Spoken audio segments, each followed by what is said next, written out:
Sejarah asal-usul Israel memiliki akar yang dalam dan penting dalam perjalanan bangsa Yahudi. Sejarah ini dimulai jauh sebelum pendirian negara modern Israel dan bahkan jauh sebelum kelahiran Nabi Musa. Di video kali ini kita akan membahas tentang bangsa Israel yang banyak disebutkan di dalam Al-Quran, dari asal-usul siapa Israel hingga munculnya gerakan Zionisme.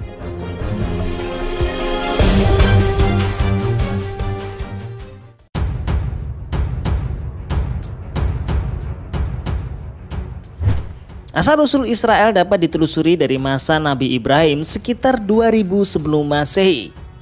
Nabi Ibrahim adalah tokoh sentral dalam agama Yahudi, Kristen, dan Islam. Dalam kitab suci baik Alkitab maupun Al-Quran, diceritakan bahwa Allah berbicara kepada Nabi Ibrahim dan memerintahkannya untuk meninggalkan tanah kelahirannya di Mesopotamia, wilayah yang sekarang termasuk Irak dan Suriah, dan menuju ke tanah yang dijanjikan. Nabi Ibrahim melakukan perjalanan bersama keluarganya ke tanah ini dan hidup sebagai seorang pengembara. Allah membuat perjanjian dengan Nabi Ibrahim yang dikenal sebagai perjanjian bersegel.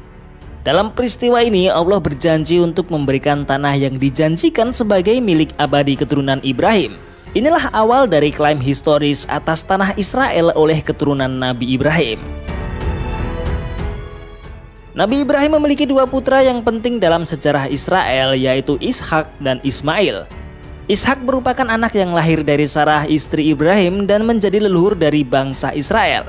Ismail merupakan anak dari Siti Hajar, budak Sarah, dan menjadi leluhur bangsa Arab. Dari keturunan Ishak kemudian lahirlah Yakub yang juga diberi nama Israel oleh Allah.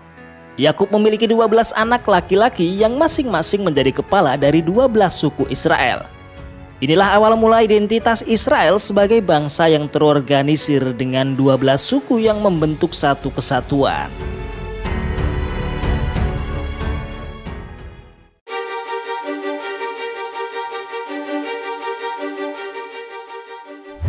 Masa Nabi Musa adalah salah satu periode yang paling khas dalam sejarah Israel, ditandai dengan peristiwa-peristiwa yang epik dan penting. Periode ini dimulai dengan bangsa Israel yang berada dalam perbudakan di Mesir, yang dipicu oleh ketakutan Fir'aun bahwa mereka akan menjadi kekuatan yang mengancam. Bangsa Israel diperbudak dan dianiaya, dan dalam situasi ini Nabi Musa muncul sebagai pemimpin mereka. Menurut kitab dalam Alkitab, Nabi Musa ditemukan oleh putri Fir'aun saat masih bayi dan dibesarkan di istana Fir'aun. Pada usia dewasa, Musa menjadi saksi penindasan bangsa Israel. Dan dalam suatu peristiwa, ia melarikan diri ke Midian setelah membunuh seorang pengawas Mesir yang menindas seorang Israel. Di Midian, Musa menikahi putri seorang imam dan menjadi gembala. Allah memanggil Musa melalui semak yang terbakar, memerintahkannya untuk kembali ke Mesir dan memimpin bangsa Israel keluar dari perbudakan. Musa awalnya enggan, tetapi akhirnya menerima panggilan Allah. Nabi Musa kembali ke Mesir bersama saudaranya Harun, dan dengan berbagai mukjizat mereka meminta Fir'aun melepaskan bangsa Israel. Fir'aun menolak dan ini memicu serangkaian bencana atau tulah, termasuk peristiwa seperti perubahan air menjadi darah, serangan belalang, dan sebagainya. Tulah terakhir kematian anak sulung Mesir memaksa Fir'aun melepaskan bangsa Israel. Mereka pergi menuju timur ke wilayah padang gurun Sinai. Peristiwa ini dikenal sebagai Eksodus yang berarti keluarnya. Setelah keluar dari Mesir, bangsa Israel menjalani perjalanan panjang menuju tanah yang dijanjikan Allah kepada leluhur mereka Nabi Ibrahim. Perjalanan ini penuh dengan perjuangan, mukjizat, dan pengajaran agama. Selama perjalanan, Nabi Musa menerima Taurat, hukum-hukum Allah di atas gunung Sinai. Ini adalah peristiwa penting yang memandu kehidupan dan ajaran moral bangsa Israel. Setelah beberapa dekade perjalanan, bangsa Israel akhirnya mencapai tanah Kanaan, tetapi tidak tanpa tantangan. Mereka menghadapi rintangan-rintangan seperti kota Yeriko yang dikelilingi tembok dan berbagai perlawanan dari suku-suku Kanaan.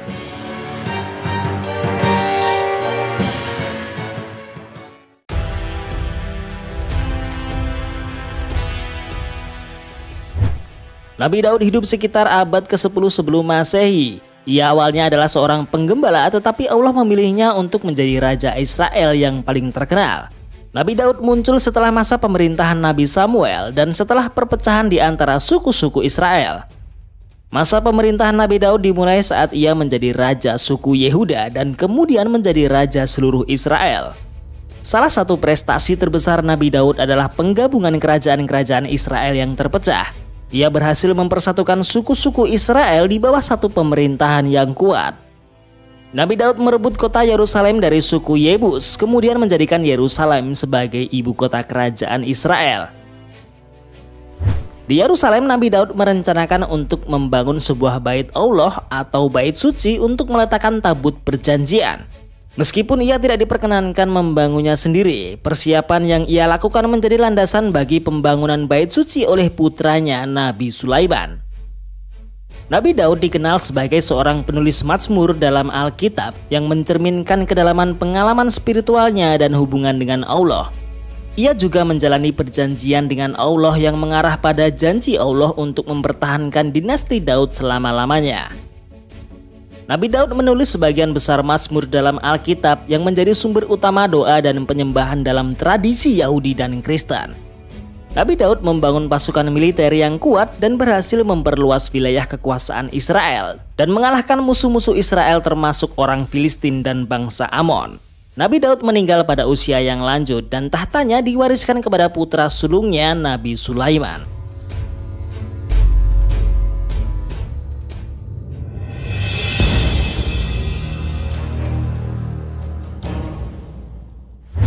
Nabi Sulaiman adalah putra Nabi Daud dan menggantikan sebagai raja. Masa pemerintahan Nabi Sulaiman sekitar abad ke-10 sebelum Masehi. Di bawah pemerintahan Nabi Sulaiman, kerajaan Israel mencapai puncak kekuasaannya.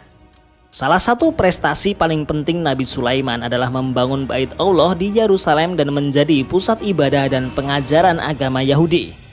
Nabi Sulaiman menjalin hubungan diplomatik dengan berbagai negara termasuk Ratu Seba, memperluas perdagangan dan mengembangkan hubungan perdagangan dengan negara-negara sekitarnya. Di bawah pemerintahan Nabi Sulaiman, seni dan budaya berkembang pesat. Ia dikenal sebagai penulis sejumlah Mazmur dalam Alkitab dan memiliki reputasi sebagai orang bijaksana.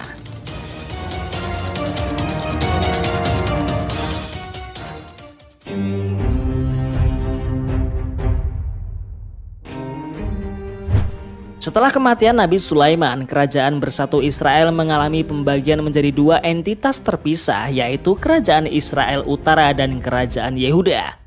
Pembagian ini terjadi karena perselisihan suksesi dan konflik politik. Kerajaan Israel Utara memiliki 10 suku, sedangkan Kerajaan Yehuda berpusat di Yerusalem. Kerajaan Israel Utara yang lebih besar dari dua kerajaan memiliki ibu kota di Samaria. Meskipun kerajaan ini mencapai puncak kejayaannya di bawah raja seperti Yerobeam II, sebagian besar pemimpin Israel Utara dianggap melanggar perintah Allah dengan memperkenalkan berhala dan praktek-praktek beragama yang tidak sesuai. Raja-raja Israel Utara juga menjalin aliansi dengan negara-negara asing seperti Asyur yang berdampak besar pada sejarah mereka. Kerajaan Yehuda dengan Yerusalem sebagai ibu kotanya memiliki hubungan yang lebih baik dengan praktek agama Yahudi.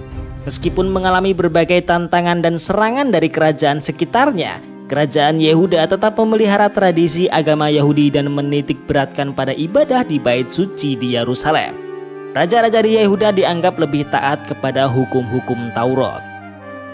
Pada abad ke-8 sebelum Masehi, kerajaan Israel Utara jatuh ke tangan kerajaan Asyur. Penduduk Israel Utara dibuang dan tersebar di berbagai wilayah Asyur. Sementara itu, kerajaan Yehuda juga menghadapi ancaman Asyur dan Babel. Pada tahun 586 sebelum Masehi, Babel menaklukkan Yerusalem dan membawa penduduk Yehuda ke pembuangan di Babel. Ini adalah peristiwa yang dikenal sebagai pembuangan Babel. Selama masa pembuangan, banyak dari tradisi agama Yahudi dan teks-teks suci seperti kitab nabi-nabi besar dan kecil mulai dituliskan dan dirangkum. Setelah pembuangan, beberapa tahun kemudian Raja Persia Koresei Agung mengizinkan bangsa Yahudi untuk kembali ke tanah air mereka dan membangun kembali Yerusalem dan Bait Suci. Ini adalah awal dari periode kedua yang melihat pembangunan kembali Bait Suci dan perbaikan kehidupan di tanah Israel.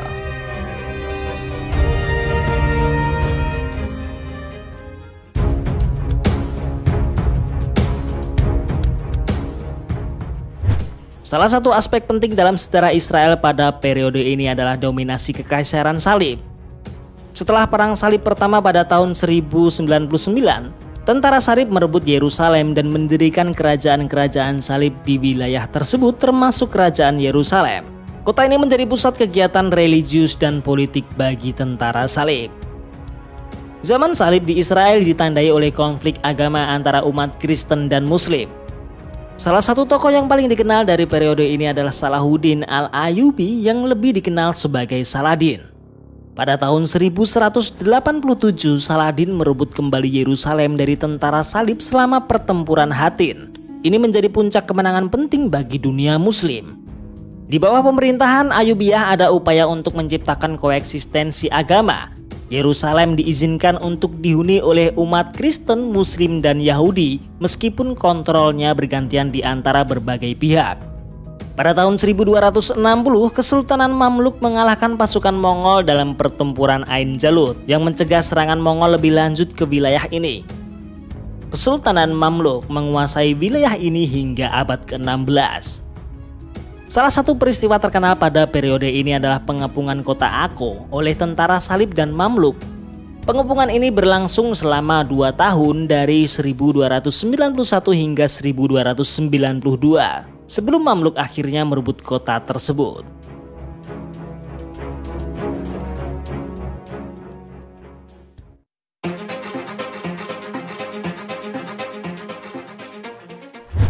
Zionisme adalah gerakan politik yang bertujuan untuk mendirikan dan mempertahankan sebuah negara Yahudi di tanah Israel yang sering disebut sebagai tanah Israel atau Eretz Israel. Pada abad ke-19, dengan munculnya nasionalisme di Eropa, banyak komunitas Yahudi mulai mempertimbangkan pemikiran nasionalisme mereka sendiri. Mereka menginginkan pemulihan keberadaan nasional Yahudi dan hak mereka untuk memiliki tanah mereka sendiri. Pada pertengahan abad ke-19, sejumlah kecil Yahudi mulai bermigrasi ke Palestina yang saat itu merupakan sebagian dari Kesultanan Utsmaniyah. Mereka melakukan aliyah pertama, sebuah istilah yang merujuk pada perpindahan Yahudi ke tanah Israel. Pada akhir abad ke-19, seorang wartawan Austria-Hungaria bernama Theodor Herzl mendapat perhatian internasional dengan bukunya Negara Yahudi tahun 1896. Herzl adalah tokoh sentral dalam munculnya gerakan Zionisme modern. Ia menggalang dukungan internasional untuk ide pembentukan negara Yahudi.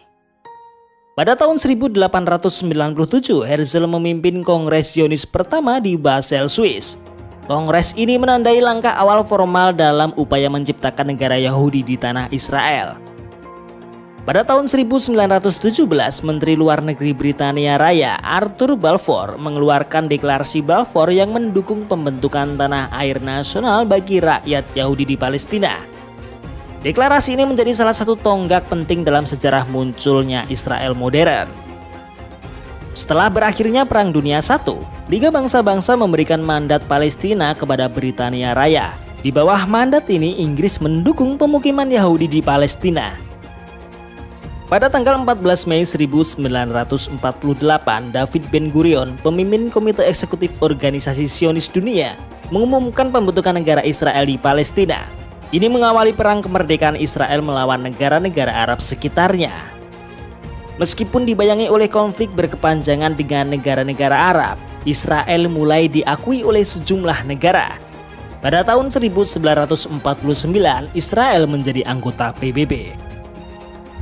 Konflik berkepanjangan di kawasan ini masih berlanjut hingga hari ini, membuat sejarah dan politik Israel tetap menjadi topik yang sangat relevan dan kontroversial dalam urusan global.